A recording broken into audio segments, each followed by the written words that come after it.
press the bell icon on the YouTube app and never miss another update. शुभ दिन बच्चों, स्वागत है आपका। आज मैं आपको वसंत भाग 3 से एक कविता कराने जा रही हूँ जिसका नाम है सुदामा चरित। इस कविता में कवि ने कृष्ण व सुदामा की सच्ची मित्रता को क्या है दर्शाया है। आपने 7वीं कक्षा में भी पढ़ा होगा महाभारत में, है ना, जिसमें के द्रुपद और द्रोणाचार्य की मित्रता को भी आपने सुना, पढ़ा, जाना कि उनकी मित्रता कैसी थी। जो कि द्रुपद ने पढ़ते समय जब वो सहपाठी थे तब द्रुपद ने राजा द्रुपद जब वो शिष्य थे, अभी स्टूडेंट्स थे, तब उसने क्या कहा था कि यदि मैं राजा बनूंगा तो मैं अपनी आधा राज्य तुम्हें दे दूंगा। उस समय वो एक अच्छा और सच्चा मित्र था, है ना। और सच्चा मित्र कौन होता है? सच्चा मित्र वही होता है जो हमारे कष्ट में साथ दे, है ना, दुख में हमारा साथ देता है, वही सच्चे अर्थों में मित्र होता है। लेकिन जब द्रुपद राजा सचमुच में बन गए तो द्रोणाचार्य के पास जब कुछ भी नहीं था तो उन्होंने उन दिनों को याद करके वो द्रुपद के पास जाते हैं तो उसका कैसा कठोर व्यवहार होता है ये आपने बखूबी जान लिया है। तो वैसे ही आपने कृष्ण और सुदामा की मित्रता के बारे में भी जाना होगा।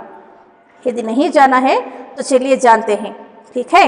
मैं सबसे पहले बच्चों आपके लिए पूरा का पूरे इस पाठ का मैं इस कविता का मैं सार पढ़ूंगी, है ना, सारांश समरी सुनाऊंगी। उसके बाद में एक एक संकेत, है ना, एक एक पैराग्राफ पढ़ते हुए आपको उसके अर्थ समझाकर फिर से उसका एक एक लाइन ब लाइन हम एक्सप्लेन करेंगे।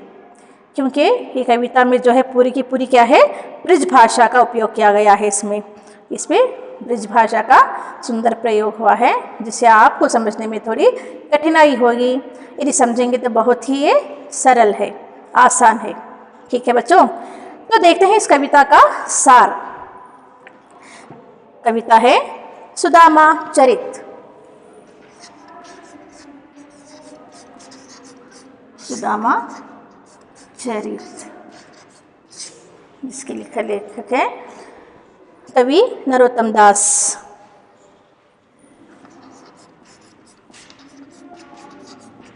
नरोत्तम दास का लिखा है हुआ ये सुंदर काव्य। सुदामा की आर्थिक दशा अच्छी ना थी, यानी कि सुदामा की दशा जो कंडीशन है बहुत ही गरीब है, जबकि उसके मित्र श्री कृष्ण द्वारिका के राजा थे। यानी श्री कृष्ण कहाँ के राजा थे? द्वारका के। सुदामा की पत्नी सुदामा को अत्यधिक अनुरोध करके श्री कृष्ण के पास सहायता हेतु भेजती है, क्योंकि वो बहुत गरीबी में जीता रहता है ना। तो वो सुनी रहती है कि उनका मित्र जो है वो बहुत ही धनी है, अमीर है। तो वो रिक्वेस्ट करके क्या है, अनुरोध करके, प्रार्थना करके कहती है सुदामा से कि तुम वहाँ पर जाओ और अपने मित्र से सहायता मांगो, क्योंकि उसके तो छोटे छोटे बच्चे भी थे।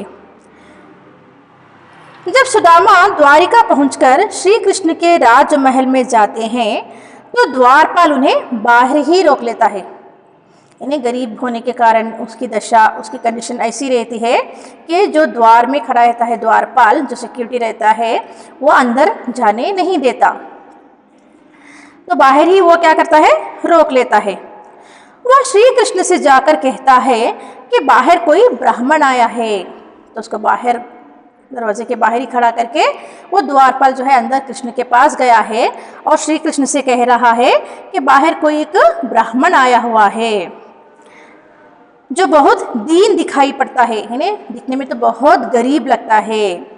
उसके सिर पर ना पगड़ी है ना शरीर पर कुर्ता, यानी उसके सर पर कोई पगड़ी, यानी पेटा वो भी नहीं है, और शरीर पर उसके कोई जुब्बा जो कुर्ता के पहनते हैं ना वो भी नहीं है। ना जाने वो किस गांव का है ये भी नहीं बता रहा है। उसकी धोती फटी है। यानी द्वारपाल जो है श्री कृष्ण से कह रहा है कि वो व्यक्ति जो आया हुआ है वो कैसा लग रहा है। और उसके अंग वस्त्र भी क्या है, लटक रहे हैं। उसका कुर्ता जो इतना फटा पुराना है कि उसमें से उसके अंग वस्त्र से क्या है, जो थ्रेड जो है वो लटक रही हैं। उसके पैरों पर जूते का निशान तक नहीं है, यानी उसका इंट्रोडक्शन दे रहा है वो कि जो आया है उसके पाँव में क्या है, जूते यानी स्लीपर्स भी नहीं है। वो यहाँ की सुंदरता देखकर चकित है, यानी चारों ओर भवन की सुंदरता, इस धरती की सुंदरता को देखकर वो व्यक्ति जो है बहुत ही हैरान हो रहा है। वो अपना नाम सुदामा बताता है। तो इतना सब कुछ कहने के बाद द्वारपाल क्या है, उस व्यक्ति का नाम सुदामा करके कहता है। तो जैसे ही नाम सुनते हैं तो क्या होती है हालत कृष्ण की देखेंगे, और कहता है कि वो आपसे मिलना चाहता है। तो इसका नाम सुनते ही कृष्ण क्या है, भाव उनके विह्वल होकर उससे मिलते हैं। जैसे ही उसकी दशा सुनते हैं तो उनके भाव जो है विह्वल हो जाते हैं, बहुत दुखी हो जाते हैं और वो उससे मिलने के लिए आ जाते हैं। उसकी फटी एड़ियाँ और कांटे चुभे पाँव देखकर द्रवित होते हैं। इतने दर्द भरा उनका मन जो रहता है, उसके पाँव में जो जूते नहीं हैं, जो कांटों में भरे खून से लुत्पथ हैं, तो ये देखकर कृष्ण का मन जो है द्रवित होता है। अपने आंसुओं के जल से सुदामा के पाँव धोते हैं। यानी ये राजा हैं कृष्ण द्वारका के, तो अपने मित्र की दशा, अपने मित्र की दीनहीन दशा देखकर उसके पाँव में कांटे चुभने के कारण जो खून से लुत्पथ हैं, उनके पाँव को देखकर उनके आंखों में क्या है, आंसू आ जाते हैं, और इतने आंसू बहते हैं कि उन्हीं आंखों के पानी से उनके पाँव धुल जाते हैं। सुदामा द्वारा चावलों की पोटली बगल में दबाने के कारण श्री कृष्ण सुदामा से कहते हैं कि भाभी की भेजी सौगात हमें देते क्यों नहीं हो। अब उन्हें अंदर ले जाया गया है, तो वो बगल में क्या है, एक पोटली बनाए रखे हैं, ने कपड़े की एक बैग जो उनके बगल में इस तरह से वो छिपा कर रखना चाह रहे हैं। तो कृष्ण की नज़र उस पोटली पर पड़ती है और कहते हैं कि भाभी ने जो मुझे वो क्या है, गिफ्ट जो भी मुझे भेजा है, जो भी सौगात मेरे लिए भेजी है भाभी ने, वो मुझे क्यों नहीं दे रहे हो। क्या बचपन की चोरी की आदत तुम्हारी गई नहीं है।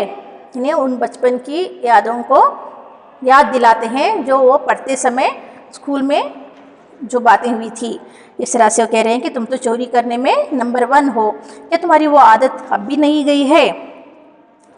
बचपन में भी तुमने गुरु माता के दिए चने अकेले ही खा लिए थे। याद है ना बच्चों, आपने महाभारत में इसमें पढ़ा था कि गुरु माता ने जब वो पढ़ने के दौर में स्कूल डेज में उनके, जब गुरु माता ने उन्हें खाने के लिए चने दिए थे और जंगल से जाकर लकड़ियाँ ले आना था।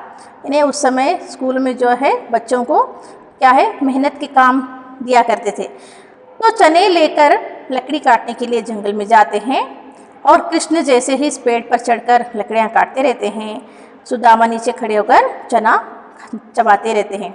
तो जैसे कट कट की आवाज़ सुनते हैं तो कहते हैं, पूछने पर कहते हैं नहीं, ऐसे ही ठंड के कारण दांत बज रहे हैं करके। तो ऐसी आदत तुम्हारी चोरी की अभी नहीं गई क्या करके वो बात याद दिलाते हैं। चोरी की आदत में तुम बहुत कुशल हो। कृष्ण ने सुदामा का स्वागत व विदाई दोनों ही आदर सहित किया, यानी आने पर अच्छा से अच्छा सत्कार भी किया और वैसे ही उन्हें भेज देते हैं। जब कृष्ण ने सुदामा की स्पष्ट रूप से कोई मदद ना की तो सुदामा की खीज आ गई, यानी बहुत अच्छा सत्कार करके उन्हें वो विदा कर रहे हैं, भेज रहे हैं। तो विदाई को आने पर जो सत्कार करते हैं उससे तो लेकर बहुत खुश होते हैं। जाते समय अरे मेरे मित्र ने मुझसे कुछ भी नहीं पूछा, मैं किस लिए आया हूँ ये भी नहीं पूछा करके वो गुस्सा हो रहे हैं, वैसे ही लौट रहे हैं। वो संकोच के कारण बताए नहीं कि वो किस लिए गए थे मित्र से मिलने, ऐसे ही बताए, वो भी पूछे नहीं कृष्ण ने भी, तो वैसे ही लौट गए। तो रास्ते में जाते समय क्या कर रहे हैं, गुस्सा कर रहे हैं कि कैसा है देखो, बचपन में कृष्ण जरा सी दही भी घर घर मांगता फिरता था, आज विपुल संपत्ति का मालिक बन गया तो क्या हुआ, किसी को कुछ दे नहीं सकता। कैसे प्रश्न उनके मन में अपने आप उभर रहे हैं। जब सुदामा अपने गांव पहुंचा तो हैरान था। ऐसे विचार मन में लाकर कृष्ण के बारे में सोचते सोचते क्या करता है, सुदामा अपने गांव जाता है।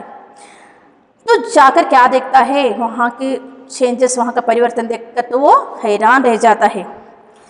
और वहाँ सब कुछ बदला हुआ था। इसलिए हैरान होता है कि वहाँ पर जाकर क्या देखता है कि वहाँ पर जो झोपड़ियाँ थी अब वो सब कुछ भी नहीं है, बड़े बड़े आलीशान भवन बन गए हैं। उसे भ्रम हुआ कि कहीं वो फिर से द्वारका तो नहीं पहुँच गया।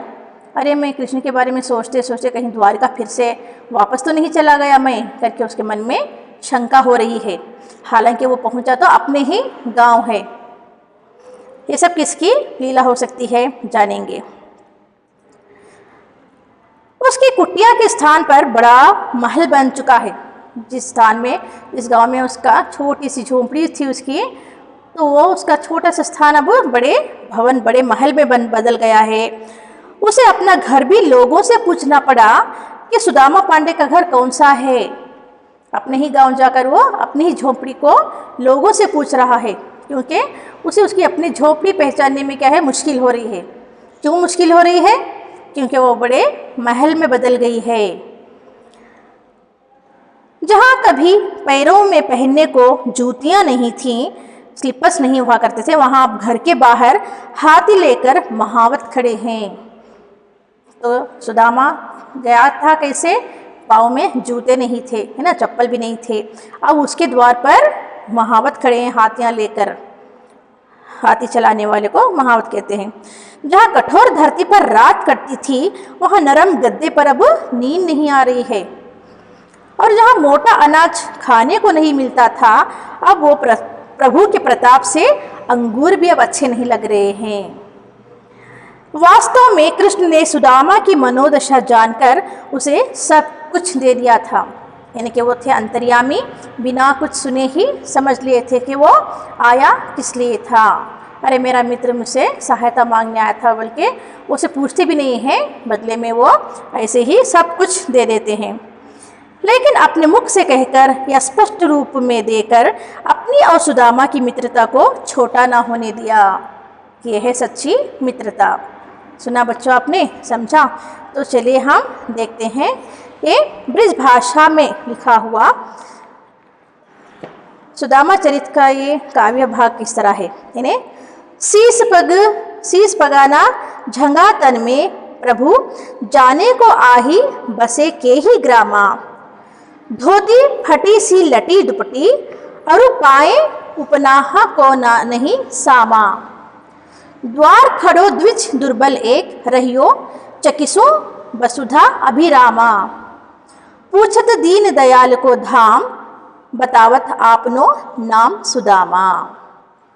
देखा बच्चों, पढ़ने में ये किस तरह से लग रहा है, और उसका एक एक अर्थ भी मैं आपको कह सुनाऊंगी। कहते हैं कि शीस पगाना झंगा तन में, इन्हें इसका अब हम भावार्थ समझेंगे। यानी शीस पगा, सिर पर पगड़ी नहीं है, सिर पर पगड़ी नहीं है, और झगा तन में, उसके तन पर कोई कुर्ता नहीं है। हे प्रभु, जाने कहाँ से आया है, वो कहाँ का रहने वाला है पता नहीं, कि कहाँ का, किस गांव का रहने वाला है ये भी पता नहीं है। उसकी धोती जो है ये फटी सी है, और दुपट्टी उसकी जो है, अंग वस्त्र उसके लटक रहे हैं, और पाए उपाना को नहीं, और उसके पाँव में जूते तक भी नहीं है। जूतों का सामान्य चिन्ह तक कोई निशान नहीं दिख रहा है। द्वार खड़ो द्विज दुर्बल एक, यानी हमारे द्वार पर एक ब्राह्मण खड़ा है। द्विज यानी ब्राह्मण, एक ब्राह्मण, एक दुर्बल सा, कमजोर सा एक ब्राह्मण खड़ा है। और चकिसों वसुधा अभिरामा, यानी वो धरती, वसुधा यानी धरती की सुंदरता को, अभिरामा यानी सुंदरता को चकित होकर, हैरान होकर देख रहा है। पूछत दीन दयाल को धाम, पूछ रहा है दीनों पर दया करने वाला, दीनों पर दया करने वाला, उसका ये भवन है, और उसका नाम बता रहा है वो सुदामा करके। तो देखते हैं एक एक अर्थ। शीस यानी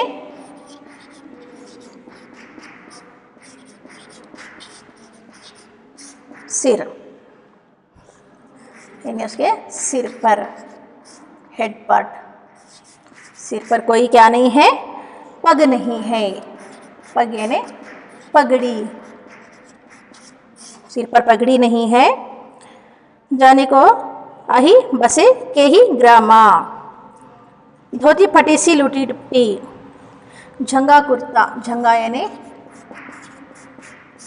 कुर्ता, टॉप जो कहते हैं ना झब्बा, तन यानी शरीर, उसके शरीर पर कोई कुर्ता भी नहीं है। जाने को यानी ना जाने कौन, बसे यानी बसने वाला, कहाँ का वो रहने वाला है पता नहीं, बसने वाला रहने वाला।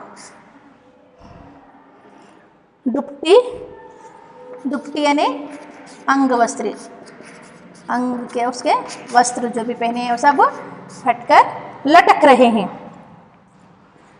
पाँव यानी पाँव, उसके पाँव में जूते तक नहीं है। उपाना यानी जूते, स्लीपर्स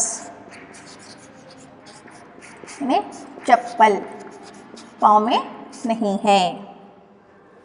द्वार यानी दरवाज़ा, द्वार पर खड़ा है यानी दरवाजे पर खड़ा है। द्विज यानी ब्राह्मण, एक ब्राह्मण कमज़ोर सा, निर्बल, कमज़ोर, दुर्बल यानी कमज़ोर, वीक, कमज़ोर। चकिसो यानी चकित होकर, वसुधा धरती, अभिरामा यानी सुंदरता, अभिरामा यानी सुंदरता, ब्यूटी को वो निहार रहा है द्वारका की धरती, यहाँ के भवन देखकर। दीन दयाल यानी दीनों पर दया करने वाला। समझ में आया बच्चों? यानी शीस पगाना झगा तन में प्रभु, जाने को आही बसे के ही ग्रामा, ना सर पर उसके पगड़ी है ना तन पर उसके कुर्ता है।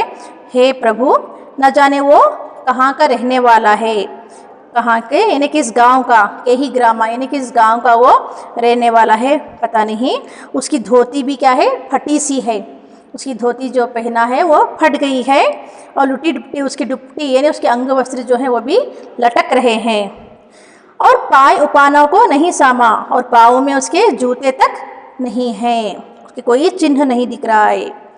यानी हमारे द्वार पर, हमारे दरवाजे पर एक कमज़ोर सा ब्राह्मण खड़ा है, और वो हमारी इस धरती, यहाँ पर बसे भवन की सुंदरता को हैरान होकर, चकित होकर देख रहा है चारों ओर। और मेरे पूछने पर कहता है कि वो मुझे दीन पर दया करने वाला करुणा निधि से मुझे मिलना है, और वो अपना नाम सुदामा बता रहा है। ये है बृषभाषा, और इसका ये सारांश, यानी कि जब सुदामा अपनी आर्थिक परेशानियों से तंग आकर, यानी आपको ये पैराग्राफ पूछा जा सकता है परीक्षा में, इतने पंक्तियां देकर आपको व्याख्या करने के लिए पूछा जा सकता है, तो उस समय आपको क्या करना है, सबसे पहले उसका प्रसंग आपको लिखना पड़ेगा। यानी प्रस्तुत पद्यांश हमारी हिंदी पाठ्य पुस्तक वसंत की कविता सुदामा चरित से अवतरित है। इसके कवि नरोत्तम दास जी हैं। इसमें उस समय का वर्णन है जब सुदामा अपनी पत्नी के कहने पर श्री कृष्ण के पास जाते हैं, तो उनकी दीनहीन दशा देखकर द्वारपाल उन्हें अंदर जाने से रोकता है। फिर ये व्याख्या लिखना है आपको, यानी कि इसका मेन प्रसंग जो है वो क्या है, वो हालांकि कृष्ण का मित्र है, फिर भी वो द्वारपाल उसको अंदर जाने से इसलिए रोक रहा है, उनकी दीनहीन दशा देखकर, उनकी बैड कंडीशन को देखकर, जिस अवतार में वो आया है उसकी हालत देखकर वो अंदर जाने नहीं दे रहा है। तो व्याख्या आप किस प्रकार करेंगे, जब सुदामा अपनी आर्थिक परेशानियों से तंग आकर पत्नी के कहने पर श्री कृष्ण से मिलने द्वारका जाते हैं, तो श्री कृष्ण का द्वारपाल उन्हें देखकर अचंभित हो जाता है, मैंने हैरान हो जाता है, ऐसी उनकी दिशा रहती है। और कृष्ण जी से जाकर कहता है कि हे प्रभु, द्वार पर एक निर्बल ब्राह्मण आया है, एक कमज़ोर ब्राह्मण हमारे द्वार पर खड़ा है, जिसके सिर पर ना पगड़ी है ना शरीर पर कुर्ता, न जाने वह किस ग्राम का वासी है। उसकी धोती भी क्या है, फटी हुई है, लटक रही है, और उसके अंग वस्त्र लटक रहे हैं। उसके पैरों में जूते भी नहीं हैं। वो महलों व द्वारिका की धरती की सुंदरता को देखकर क्या है, चकित हो रहा है। वह दीनों पर दया करने वाले श्री कृष्ण का नाम पूछ रहा है और अपना नाम सुदामा बता रहा है। यह है पहला पैरा का सारांश। इसमें जो है ब्रज भाषा का सुंदर सा प्रयोग किया गया है बच्चों। यानी कि यहाँ पर आपको कुछ व्याकरण शब्द भी मिलेंगे। यानी फटी सी, यहाँ पर फटी सी लटी डुप्टी करके है ना, फटी सी, सासी का प्रयोग इसमें आता है। फटी सी में क्या है, सासी का जब प्रयोग आता है, इस तरह से हम सामासिक चिन्ह देखते हैं, तो ये कौन सा अलंकार होता है, उपमा अलंकार आता है। उसमें क्या है, उपमा अलंकार, और उसकी पहचान क्या है, ये सा सी, फटी सी। और द्विज दुर्बल, द्विज दुर्बल उस वाक्य में क्या है, द्विज दुर्बल का क्या आया है, तो शब्द का पहला अक्षर जो है द सेम से सेम रहने के कारण इसमें अनुप्रास अलंकार होता है, अनुप्रास अलंकार। ठीक है, तो यह है पहले पैराग्राफ का सारांश। अब चलते हैं दूसरा पैराग्राफ। दूसरा संकेत जो है, ऐसे बेहाल बिवाइन सो पग कंटक जाल लगे पुनि जोए। हाय महादुख पायो सखा, तुम आए इतय ना कितने दिन खोए। देखिए सुदामा की दीन दशा, करुणा करी कई करुणा निधि रोए। पानी परात को हाथ छूयो नहीं, नयनन के जल सो पग धोए। है ने, यहाँ पर दूसरा पैराग्राफ में क्या है, ऐसे बेहाल बिवाइन, बेहाल यानी बुरे हाल। दूसरा पैराग्राफ का है बेहाल, ऐसे बेहाल बन के आए हैं। इन्हें बुरे हाल में कौन कौन आए हैं, वह बहुत ही बुरे हाल में सुदामा। बिवाइन यानी फटी एड़ियाँ, फटी एड़ियाँ, हील्स जो हैं फटी हुई हैं। किस कारण, पाँव में चप्पल नहीं है, जूते नहीं है, इस कारण पाँव में कांटे चुभ गए हैं। तो पग यानी पैर, पाँव, कंटक यानी कांटे, थॉर्न्स, कांटे चुभ गए हैं कहाँ, पाँव में। जाल यानी सारे, सारे पाँव में कांटे चुभे हैं। जोए महादुख यानी बहुत दुख। इतय यानी यहाँ, इतने दिन से यहाँ क्यों नहीं आए, इतय यहाँ क्यों नहीं आए, कहाँ थे इतने दिन। ठीक है, अब इस संकेत का मतलब क्या है, सार क्या है। श्री कृष्ण ने जब सुदामा को देखा तो वे भाव विह्वल उठे, यानी बेचैन होते हैं उनकी दशा को देखकर, क्योंकि उनकी एड़ियाँ फटी हुई हैं, उनकी एड़ियाँ फटी हुई हैं, अर्थात पैदल चलकर जब आए तो बुरे हाल में थी। पैरों में उनके कांटे चुभ गए हैं, जबकि पाँव में जूते नहीं होते तो अक्सर पाँव में कांटे चुभ जाते हैं। और उन्हें कृष्ण क्या करे, बार बार उनके पाँव को देख रहे हैं कि ऐसा उनका बुरा हाल हो गया है इनके पाँव का। तो बार बार देखते हुए श्री कृष्ण अपने सखा से, अपने मित्र से पूछते हैं, तुमने बहुत दुख पाए हैं, हे सखा तुम कितने दुख पाए हो, कहाँ थे तुम इतने दिन, पहले ही क्यों नहीं आए मेरे पास, यानी इतने दिन क्यों व्यर्थ किए तुमने, पहले मेरे पास क्यों नहीं आए। अपने प्रिय मित्र सुदामा की ऐसी दीन अवस्था, यानी ऐसी गरीब व्यवस्था को देखकर सब पर करुणा करने वाले श्री कृष्ण क्या करने लगे, स्वयं रोने लगे। ऐसी बुरी हालत अपने मित्र की देखकर करुणानिधि स्वयं रोए और सुदामा के पांव धोने के लिए द्वारपाल क्या करता है, एक पानी का परात ले आता है।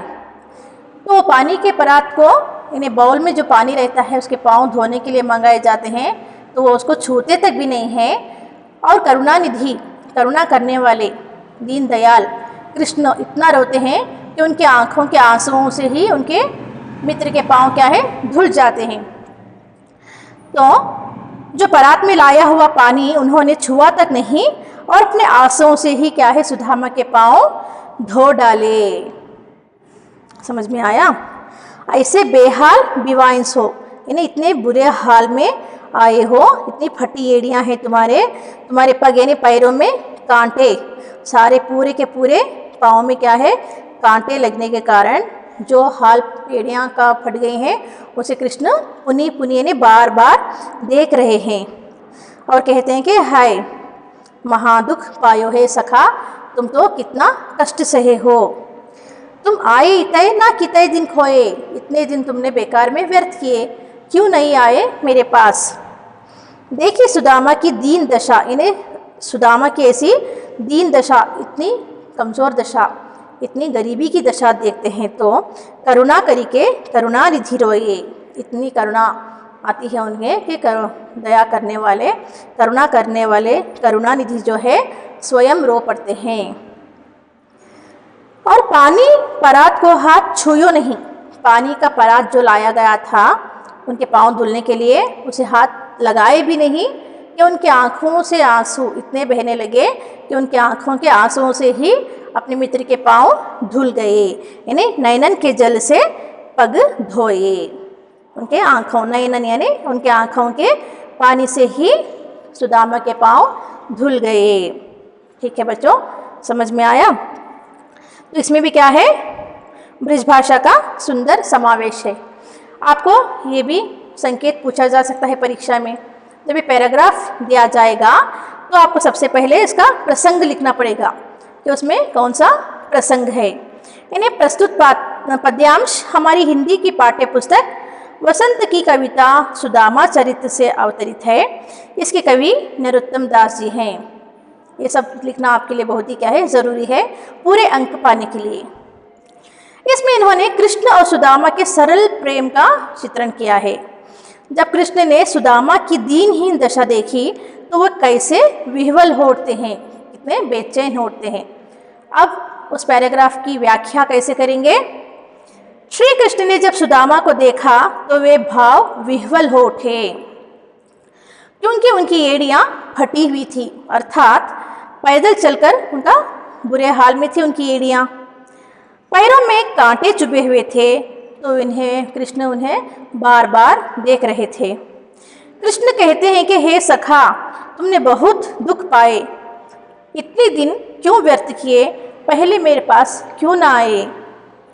अपने प्रिय मित्र सुदामा की दीन अवस्था को देखकर सब पर करुणा करने वाले श्री कृष्ण स्वयं रोने लगे। सुदामा के पांव धोने हेतु परात में लाया हुआ जल उन्होंने छुआ तक नहीं और अपने आंसुओं से ही सुदामा के पांव धो डाले। ये होती है सच्ची मित्रता। इन्हें यहाँ पर क्या है, दीन दशा, करुणा करके करुणानिधि, इन्हें पानी परात, इन सारे शब्दों में क्या है, अनुप्रास अलंकार आया है। जैसे कि दीन दशा, मैंने बोला स्टार्टिंग लेटर्स शब्द के, दीन दशा, पानी परात, पानी परात, फिर करुणा करके करुणानिधि, ये सब जो है स्टार्टिंग लेटर्स सेम सेम है, पा पा दा दो, तो इसमें क्या है, अनुप्रास अलंकार है। जब भी आप शब्द का शुरुआत अक्षर वही होता है तो अनुप्रास अलंकार होता है उसमें। और इसमें एक बात और आई है, क्या है वो, नयनन के जल से पग धोए, यानी पानी परात को छुआ तक नहीं, यानी बाउल में जो पानी लाते हैं उस कटोरे से हम पाँव अक्सर धोया करते हैं। और यहाँ पर क्या है, इस प्रसंग में बढ़ा चढ़ा कर बात की गई है। जैसे कि हनुमान की क्या है, उसकी पूंछ को अभी आग लगाई नहीं कि सारी की सारी लंका जल गई। ये भी बात है बढ़ा चढ़ाकर बोलना। तो इसमें भी क्या है, उनके नयनों के जल से ही क्या है, सुदामा के पांव धुल गए। तो इस बात को भी यहाँ पर बढ़ा चढ़ाकर कही जाने के कारण इसमें अतिशयोक्ति अलंकार है बच्चों। कौन सा? अतिशयोक्ति अलंकार। जब भी किसी बात को बढ़ा चढ़ाकर कहा जाता है तो उसमें अतिशयोक्ति अलंकार होता है। नयनन के जल सो पग धोए। कितना रोए करुणानिधि के, उनके नयनों के, उनके आंखों के पानी से ही उनके पांव धुल गए। तो इसमें अतिशयोक्ति अलंकार है। अतिशयोक्ति अलंकार। ये जब भी किसी प्रसंग को बढ़ा चढ़ा कर किया जाता है तो इसमें अतिशयोक्ति अलंकार होता है। आशा करती हूँ ये दो संकेत जो है आप समझ पाए होंगे और बाकी का मैं नेक्स्ट क्लास में करवाऊंगी। यानी कि आपको यहाँ पर क्या है, प्रश्न बहुत सारे पूछे जा सकते हैं। यानी सुदामा की दीन दशा व कृष्ण के उसके प्रति प्रेम को दर्शाया गया है, वो लिखना है आपको। सुदामा की दीन दशा देखकर श्री कृष्ण की क्या मनोदशा हुई, उसको अपने शब्दों में लिखना है। पानी परात को हाथ छुयो नहीं, नयनन के जल सो पग धोए। इस पंक्ति में वर्णित भाव का वर्णन अपने शब्दों में आपको करना है। ठीक है बच्चों, आशा करती हूँ समझ पाए होंगे। धन्यवाद।